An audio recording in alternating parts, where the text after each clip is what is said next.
The subway platform pulsed with the nervous energy of rush hour. New York was always a city in motion, a river of humanity moving in swells and surges. But for Jack Callahan, motion was something he measured differently. Every step was a calculation. Every movement, a battle between willpower and pain.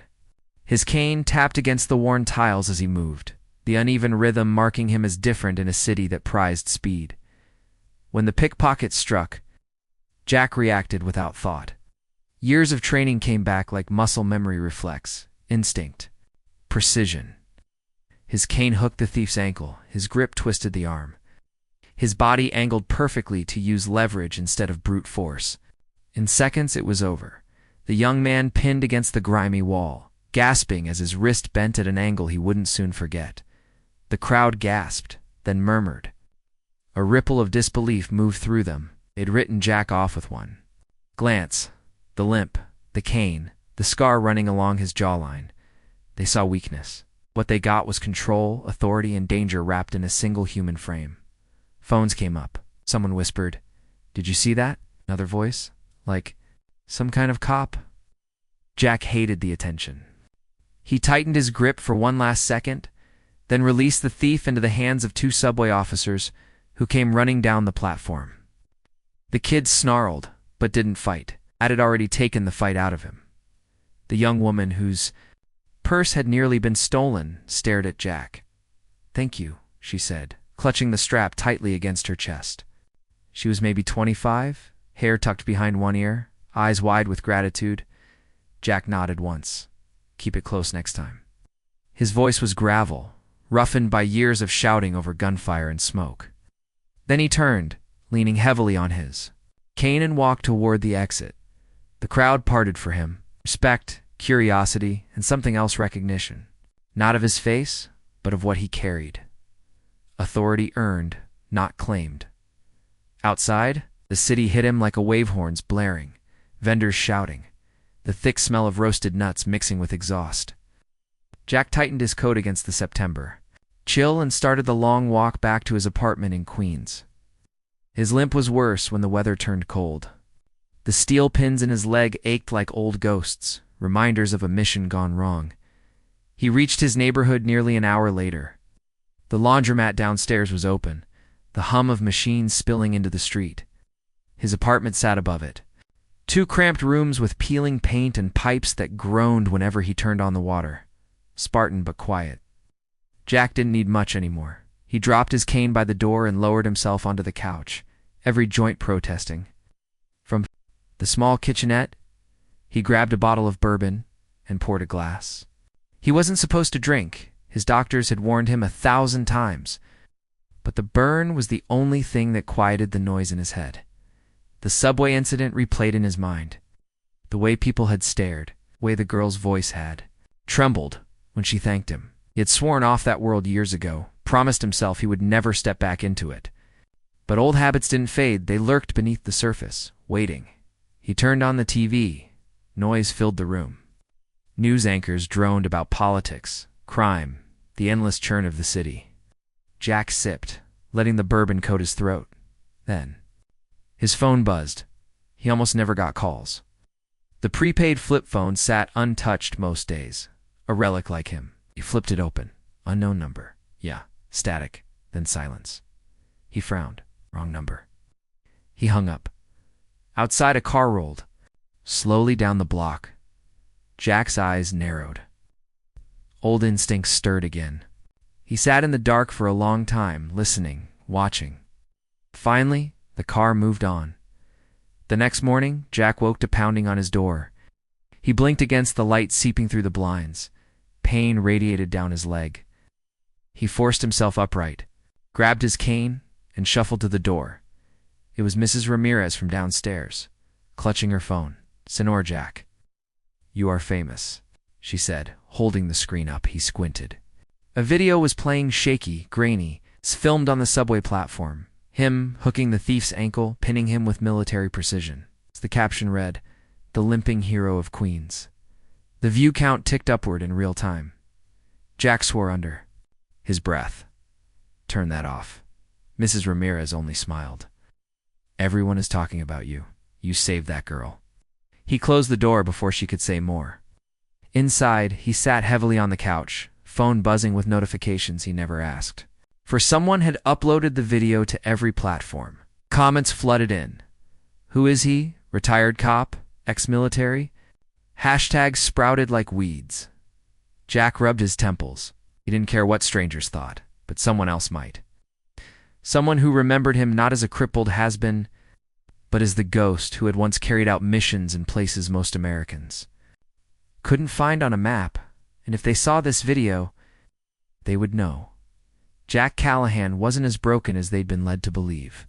That evening, sat by the window, bourbon in hand, watching the street below. The laundromat's neon flickered. Kids shouted as they ran past. Normal life carried on. But Jack's gut told him normal wouldn't last. He had been careful, disappearing into the city's noise. His past had teeth, and he had spent years avoiding the bite. But the video had pulled him back into the light. Attention was dangerous. Attention meant exposure. His mind drifted back to the day his life changed. The mission, the betrayal, the explosion. He remembered the searing heat, the screaming metal, the weight of his own blood pooling under him. He had woken up in a hospital bed with a shattered leg, and the realization that his career, his identity was over. They had given him medals, whispered words of gratitude, and then pushed him aside. A liability, a reminder of failure. So he walked away, or rather limped away, into obscurity.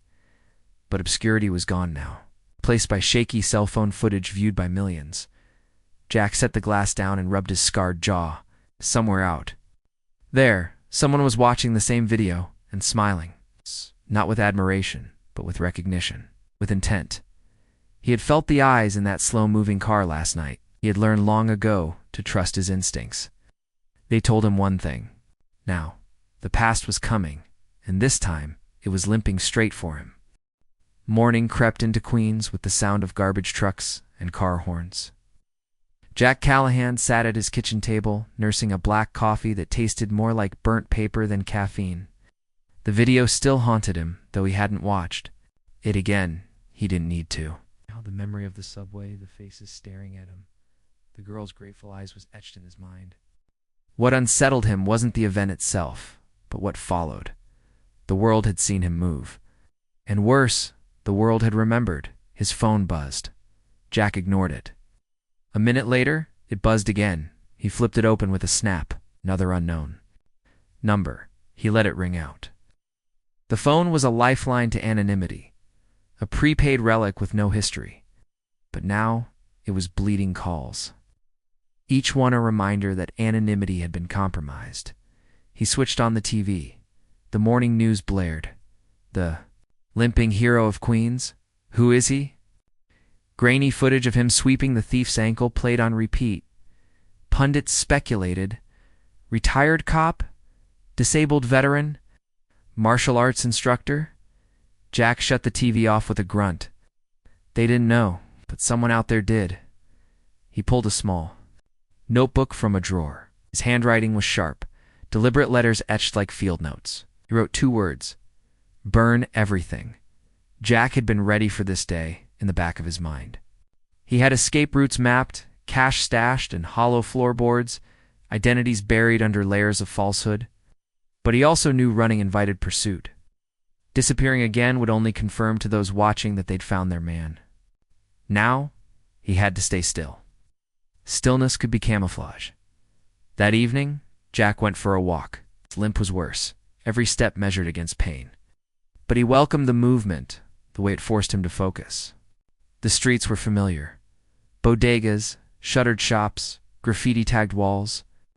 Life went on around him, oblivious to the storm gathering in his orbit. He passed a corner store window. The TV inside showed his face, paused on the moment his cane hooked. The thief. Jack's reflection layered over it, scarred jaw and tired eyes. A ghost staring at himself. When he reached his block, his instincts flared. A man in a gray sedan sat parked across from the laundromat, pretending to scroll on his phone. Too stiff. Too focused. Jack slowed, letting his cane click against the pavement like a metronome. He didn't look directly at the car. Instead, he scanned reflections in shop windows, angles of sight lines. Another man leaned against a bus stop further down, smoking but not inhaling. Surveillance 101. They had found him. Jack climbed the stairs to his apartment without breaking stride. Once inside, he locked the door, moved to the window, and pulled the curtain just enough to watch. The sedan didn't leave.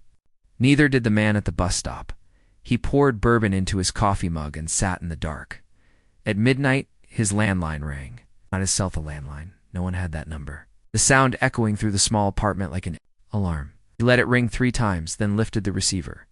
Jack Callahan. A voice said, "Calm, American, 2. Calm. Jack didn't answer. "You shouldn't have let them film you." Silence stretched. Jack's jaw tightened. "They'll come." Jack, not the police. Not reporters. The others. "You remember the others." The line went dead. Jack replaced the receiver slowly. His hand trembled just enough for him to notice, and that made him angry. Fear was a luxury he hadn't allowed himself in decades. He stood, opened the closet, and pulled out a box buried under old clothes. Inside, a Sig Sauer pistol loiled, magazines wrapped in cloth, and a faded photograph of a younger Jack in combat gear standing beside men who weren't supposed to exist. Ghosts of another life. He loaded the pistol and set it on the table. The past wasn't coming. It had arrived. 2 days passed with eyes on him. The sedan rotated with different drivers, all cut from the same cloth, short hair. Stiff posture, the faintest bulge under jackets. Professional. The man at the bus stop was replaced by a woman jogging the same route 3 times in an hour. They weren't NYPD. They weren't amateurs. They were hunters. Jack adapted, changed his routes, tested their tails, left decoys. Once, he entered a deli and slipped out the back through the kitchen. The jogger appeared seconds later, scanning. The street. Confirmation. They weren't just watching, they were tracking. He spent nights awake, pistol within reach, listening to the hum of the city. Old instincts sharpened. His body might have been slower, but his mind was still wired for survival. On the 3rd night, he heard footsteps on the roof. Light, careful, too careful.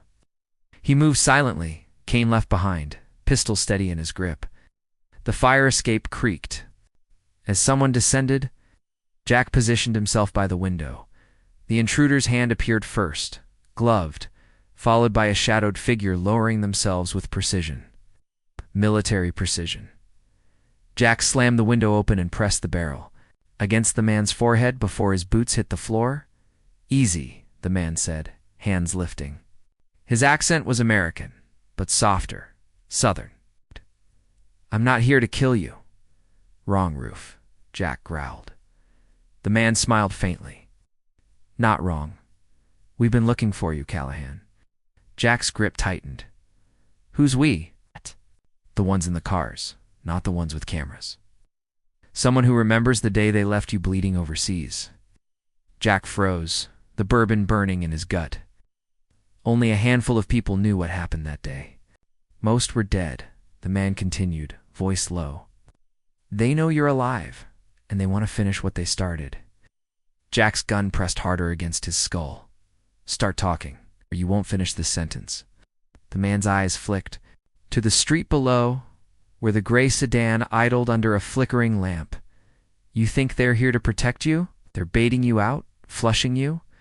Because once you move, once you run, they'll have you. No, and they won't stop until you're in the ground." Jack's silence was answer enough. The man exhaled slowly. "We need to move tonight, or you won't get another chance." Jack studied him, instincts screaming, muscles taut. Trust was a currency he hadn't traded in years. But the roof, the voice, the knowledge it, was too precise to ignore. Finally, he lowered the gun just enough to let the man breathe. "Name," Jack demanded. The man smiled again, a thin, tired smile. "Mason. Just Mason. You saved my life once. I'm here to save yours." Jack stepped back, pistol never wavering. The air between them felt like a wire pulled tight, ready to snap, and outside, the gray sedan's headlights flicked on. The air between Jack and Mason was still taut, both men measuring each other in silence. Jack's pistol hovered near the younger man's chest, close enough to remind him that trust hadn't been earned. Outside. The gray sedan's headlights cut across the street, twin beams slicing into the dark like searching eyes. They're making a move. Mason whispered, eyes flicking to the window. We don't have time for questions. Jack's jaw clenched. Break into my home, drop my name, and expect me to follow you into the night? You know I'm right, Mason said. His voice carried urgency but not panic. They wouldn't sit out there for days just to watch. They're tightening the noose. You can feel it. Jack hated how true that sounded. He had felt it, the slow, patient constriction, the way professionals worked. His leg ached as if to remind him of the last time he underestimated hunters. He lowered the gun a fraction, though his finger never left the trigger. If this is a setup, you'll shoot me. I know. Mason's smile was grim. But if we stay here, you won't get the chance. A knock rattled the door downstairs. 3 sharp raps, 2 measured to be a neighbor. Jack's blood chilled. He glanced at Mason. The younger man nodded once, confirming what they both knew. The hunters weren't waiting anymore. They moved fast. Mason slipped out the window onto the fire escape, gesturing for Jack to follow. Jack's leg protested. Each step down the metal rungs a stab of fire, but adrenaline dulled the edge. Below, the street was alive with shadows. The sedan's doors cracked open, silhouettes emerging. Back alley, Mason hissed. Jack followed, Kane abandoned inside the apartment. He hated the vulnerability of it, but the pistol in his hand gave him another kind of balance. They dropped into the alley's darkness, Mason leading with uncanny precision, like he had mapped it all before. The first shot cracked overhead, sparking against brick. Jack swore under his breath. The hunters weren't here to capture, they were here to end it. Mason shoved open a side door, pulling Jack into a narrow corridor that smelled of grease and cigarettes. They burst through the back of a diner, the cook shouting in Spanish as they slipped past, and out into another alley. Jack's limp slowed him, but Mason adjusted pace without comment. Covering angles with his own weapon, they'll split and flank, Jack said, breath steady despite the fire in his leg. We need higher ground. Mason nodded, toward a construction site, up the block. Steel beams rose like a skeletal fortress, perfect for cover and for traps. They climbed scaffolding, the city noise dimming beneath them. Jack crouched behind, a steel beam pistol trained on the street below. Mason checked his watch, scanning the darkness. They're good, Mason murmured. Too good. This isn't random. These are professionals. Tell me something I don't know, Jack muttered. His eyes tracked movement, a shadow slipping between parked cars. Another figure circling wide. Coordination. Classic pincer. The hunters closed in. Jack's muscles tensed, instinct snapping into place. The years melted away. He was back in the field, body remembering what the mind tried to forget. He signaled Mason with 2 fingers left flank. Right flank. Mason moved like a soldier who understood. The first hunter broke cover, rifle raised. Jack fired once, the crack echoing through steel. The man dropped, silent, no screams. Trained to die quietly, the others surged. Gunfire rattled, bullets sparking off beams.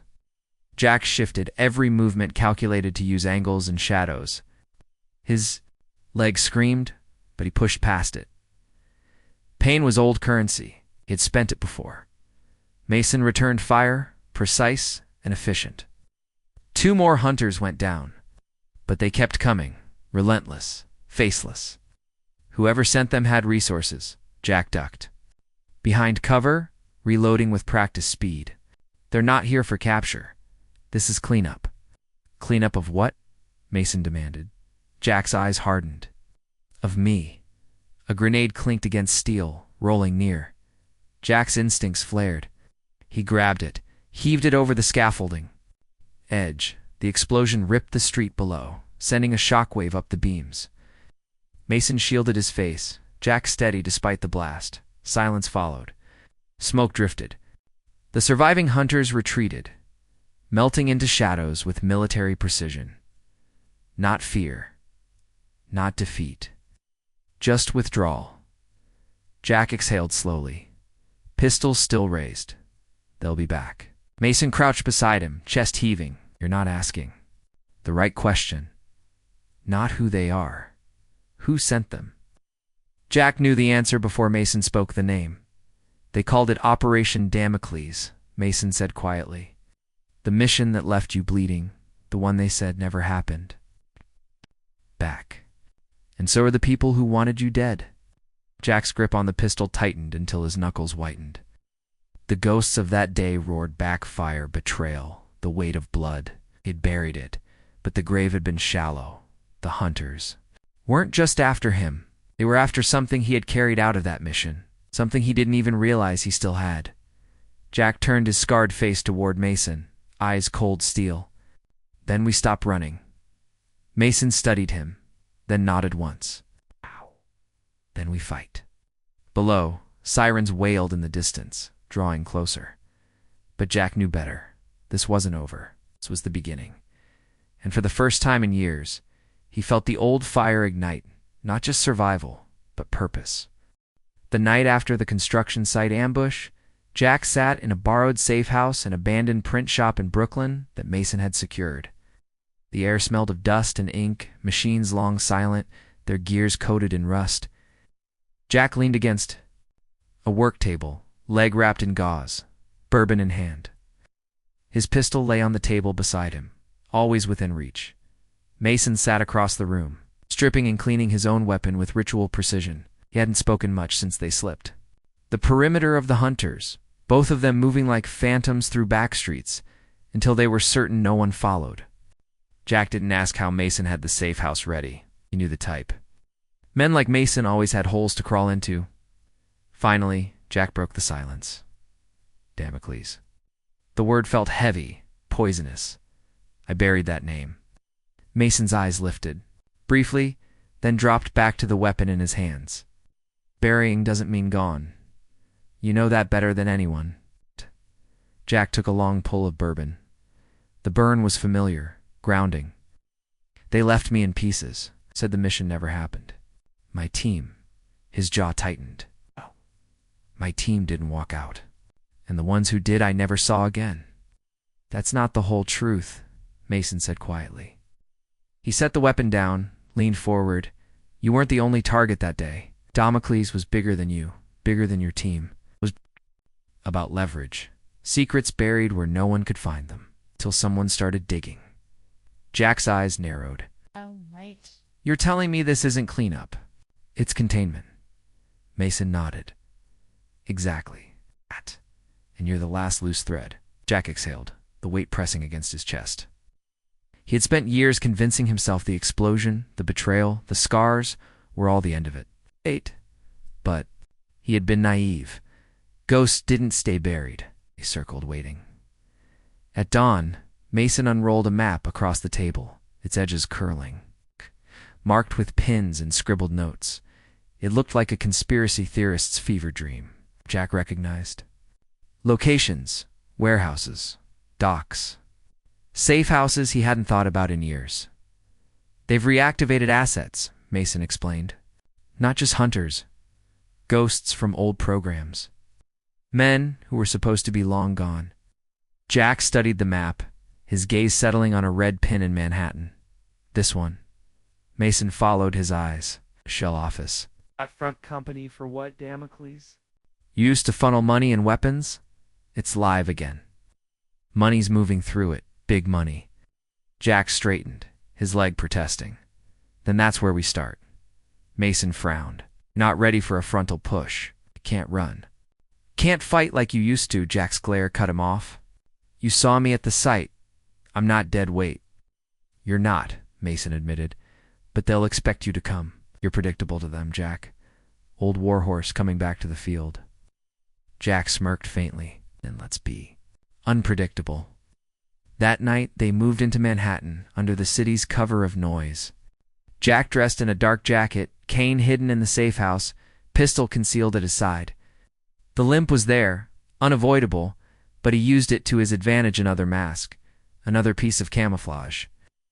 No one suspected a cripple of being a threat. The shell office sat on the 7th floor of a nondescript building near the river. From the outside, it was bland rows of tinted windows, a buzz of fluorescent light. Inside, Mason had warned, was a different story. Hardened locks, reinforced doors, men who knew how to kill without leaving a trace. They entered through service stairs, silent except for Jack's uneven steps. Mason moved ahead, bypassing locks with tools that spoke of training no civilian carried. Jack covered their flank, pistols steady, eyes scanning shadows. On the 7th floor landing, they stopped. Voices murmured beyond the door. Jack motioned too. Fingers, then a slice through the air. 2 men. Mason nodded, slipping a knife from his boot. The door opened fast. The first guard didn't even see the blade before Mason dropped him, body cushioned to the floor. Jack fired once, clean and quiet, dropping the second before he could shout. Blood spread across carpet tiles. They moved inside. The office was sterile, too clean. Desks lined with computers, hard drives humming. A large safe embedded in the wall. Mason moved for the safe, already pulling out gear. Jack scanned papers on a desk shipping manifests, coded strings of numbers, bank accounts offshore, and then his stomach twisted. A photograph. He picked it up with gloved fingers, grainy, black and white, but unmistakable. His team, taken the day before Damocles. Faces blurred except his own, circled in red ink. "They've been watching me since before it happened," Jack muttered. His voice was low, almost to himself. "They planned it." Mason cracked the safe. Inside were files, physical, not digital, stamped with the insignia Jack hadn't seen in years. Damocles, a project buried deeper than Black Ops, denied even in whispers. Jack opened one folder. His blood ran cold. Inside were photos, recent ones. Him walking in Queens, at the laundromat, on the subway platform. Dated, cataloged, methodical. They hadn't rediscovered him because of the viral video. They had already found him. The video had only accelerated their timeline. "They never lost me," Jack said, fury simmering beneath the words. "They let me rot until they needed me gone." Mason's face was grim. "Now they've drawn blood. You're not just a target. Jack, you're leverage. Whatever's left of Damocles, they think you still have it."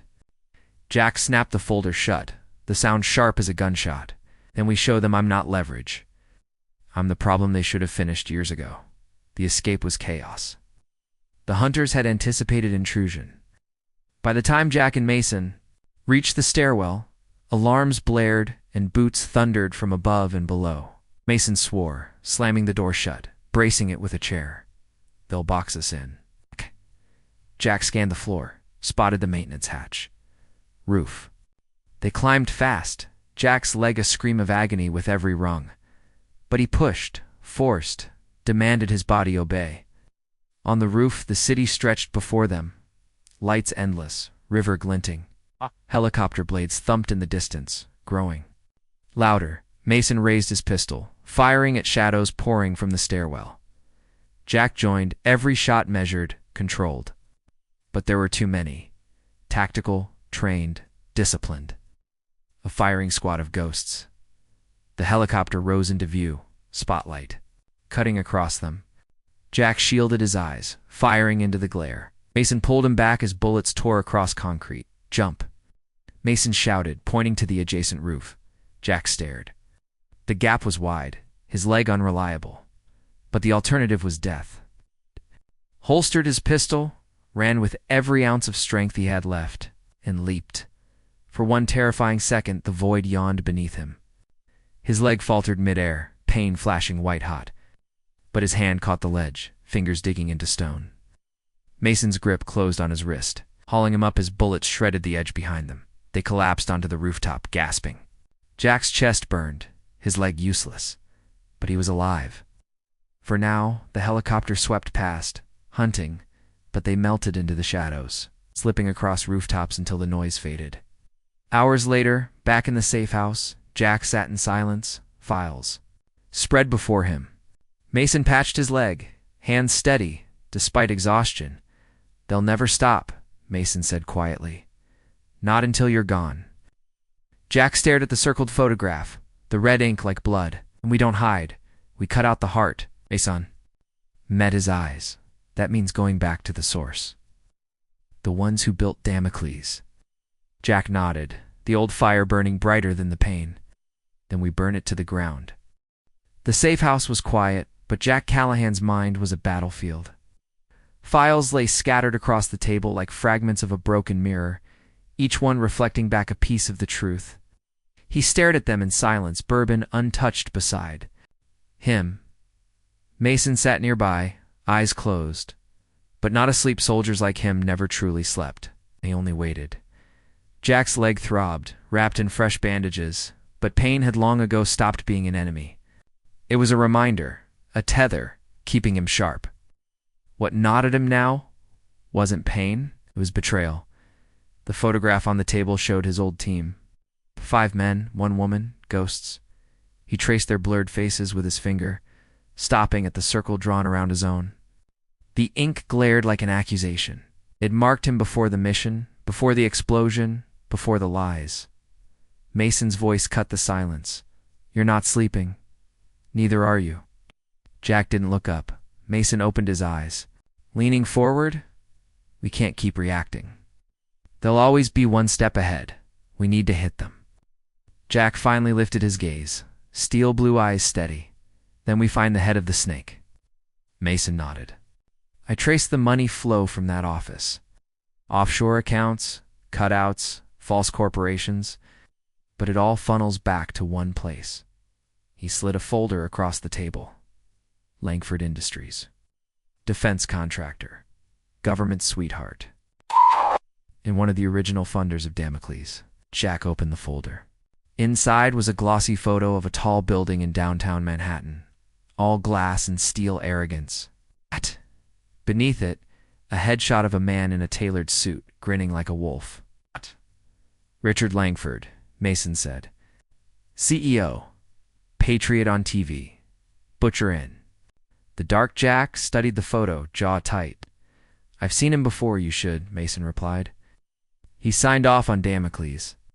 The bourbon glass shattered in Jack's hand, shards glittering on the floor. His blood dripped between his fingers, but he didn't flinch. He remembered Langford's face, remembered the smug assurance of a man who pulled strings from the safety of a polished boardroom while men like Jack bled in the dirt. Mason slid a napkin across. "We can get to him. Not directly, security's too tight. But there's a gala tomorrow night. Langford will be there, shaking hands with senators, pretending. His company's clean. If we get in, we can confront him." Jack wrapped his hand, eyes never leaving Langford's grin. "Then we don't wait. Tomorrow, we make our move." The night of the gala was a different world. Manhattan glittered with wealth and power, limousines lining the street outside a grand hotel. Flashbulbs burst as politicians and executives smiled for cameras, tuxedos, and gowns hiding their teeth. Jack adjusted the bow tie at his collar, hating every second of it. His limp was disguised, his cane traded for a polished one with hidden steel inside. He looked like an aging dignitary, out of place but invisible in the swirl of arrogance. Mason moved beside him, crisp in his suit, earpiece hidden. "We've got 20 minutes before security realizes we're ghosts on the guest list," he murmured. Inside, the ballroom shimmered with chandeliers. Waiters weaved through the crowd with champagne, the hum of power buzzing in the air. Jack moved with calculated slowness, scanning faces, memorizing exits, every nerve taut. Then he saw him. Richard Langford, laughing with the senator, hand resting on the man's shoulder like he owned him. Perfect suit, perfect smile, perfect lie. Jack's hand clenched the cane so tightly it creaked. Mason touched his arm lightly. "Not here. Too many eyes, we get him alone. Patience." Jack had lived in shadows long enough to know it. But patience burned like acid when the man who ruined you stood 10 feet away, sipping champagne like blood. The opportunity came sooner than expected. Langford excused himself from the crowd, moving toward a side corridor. Mason gave a subtle nod. Jack followed, cane tapping softly on marble. The corridor was empty, lined with portraits of forgotten generals. Langford stopped at a mirror, adjusting his tie. That's when he saw Jack's reflection behind him. For a moment, the mask slipped.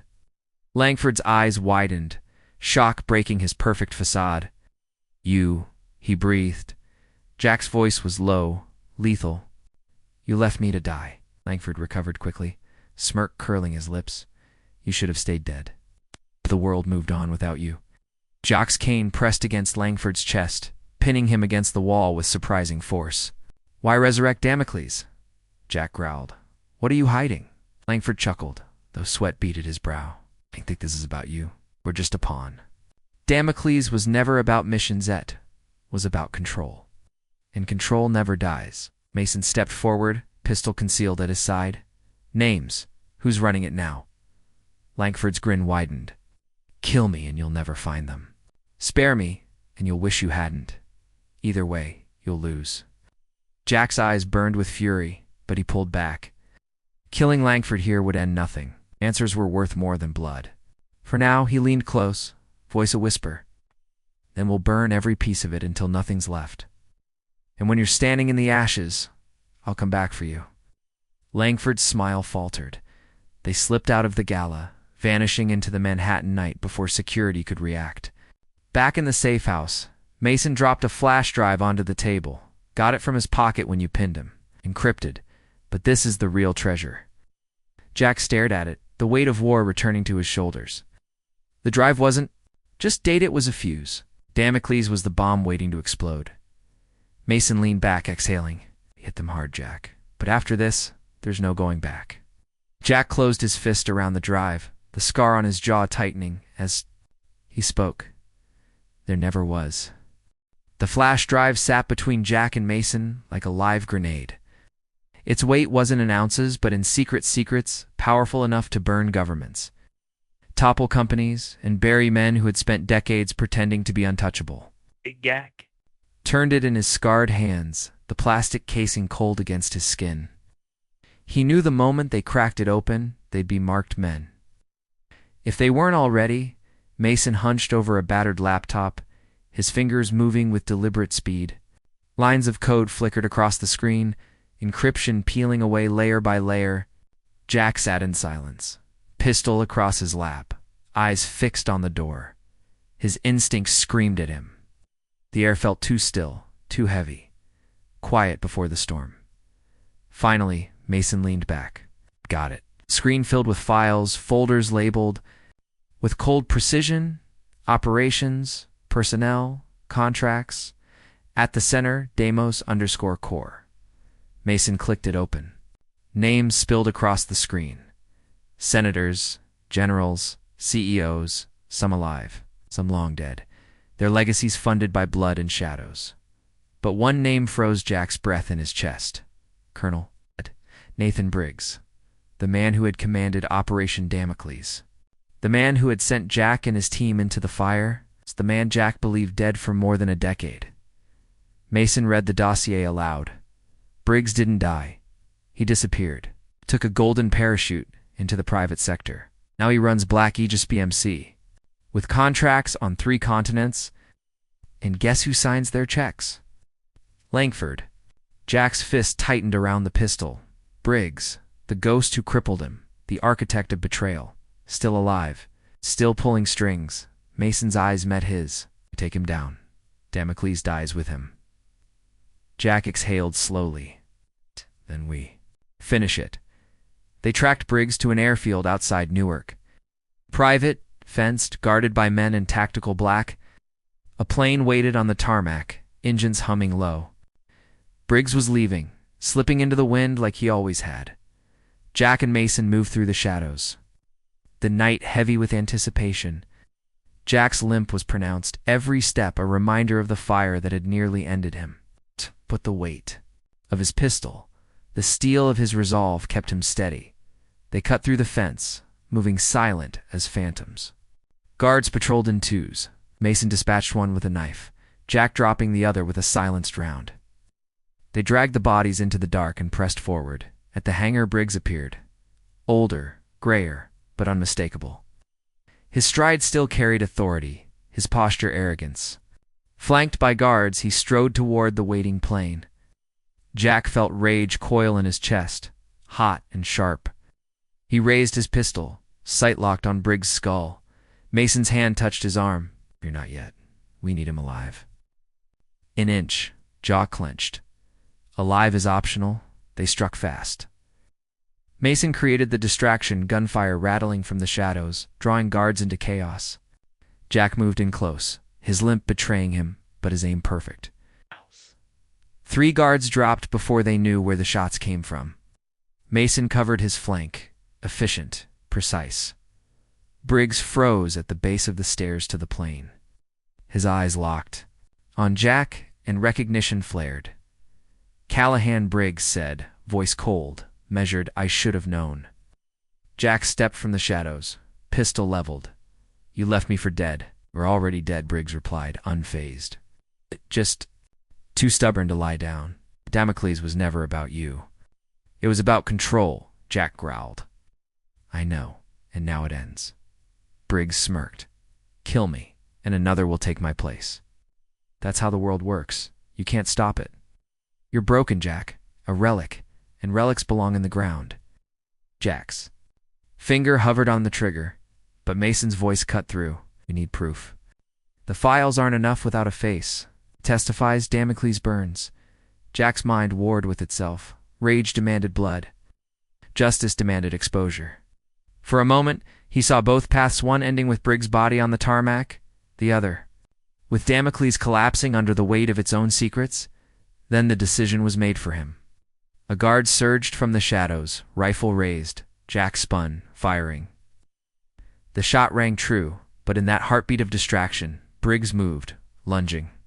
Up the plane stairs. "Go." Mason shouted, covering him with gunfire. Jack chased, legs screaming, every step, fire and agony. But he didn't stop. Couldn't. Not now. At the top of the stairs, Briggs turned, pistol raised. Jack didn't hesitate. He fired once. The bullet tore through Briggs' shoulder, spinning him into the doorway of the plane. The older man collapsed, weapon skittering across the floor. Jack loomed over him, chest heaving. No more running. Briggs' smirk faltered, blood seeping between his fingers. For the first time, Jack saw fear in the man's eyes. Mason appeared behind, gun still hot. "We've got him. Let's end this the right way." Jack lowered his pistol, though every fiber of him screamed to pull the trigger. Chain him. Record everything. Tonight the world learns what Damocles really was. Hours later, in a hidden broadcast room Mason had prepared, Briggs sat chained, bruised, and bleeding. Cameras rolled. Documents spread across the table. Mason typed, streaming live to channels that couldn't be cut. For the first time, shadows had nowhere to hide. Jack stood behind Briggs, scarred face and frame, eyes burning. Spoke voice. Steady, each word a hammer. This man betrayed his oath. He built Damocles on lies and blood, and he left his men to die. But the truth survives. And the truth ends tonight. Briggs squirmed, snarling threats. But the files, the footage, the faces spoke louder. The world watched. Damocles crumbled. When it was over, when Briggs was dragged into custody, Jack stood on the rooftop of the safe house, dawn breaking over the city. Mason joined him, silent for a long moment. "You did it," Mason said finally. "You killed it." Jack shook his head. "Not me. The truth did. I just carried it long enough to let it breathe." His leg ached. His body was broken. Spirit, scarred and battered, stood taller than it had in years. The city moved on below, indifferent, alive. Jack watched it with tired eyes, but for the first time in a long time, without regret, he was a shadow, relic, a limping man dismissed by the world. But he had fought and he had won, and that was enough.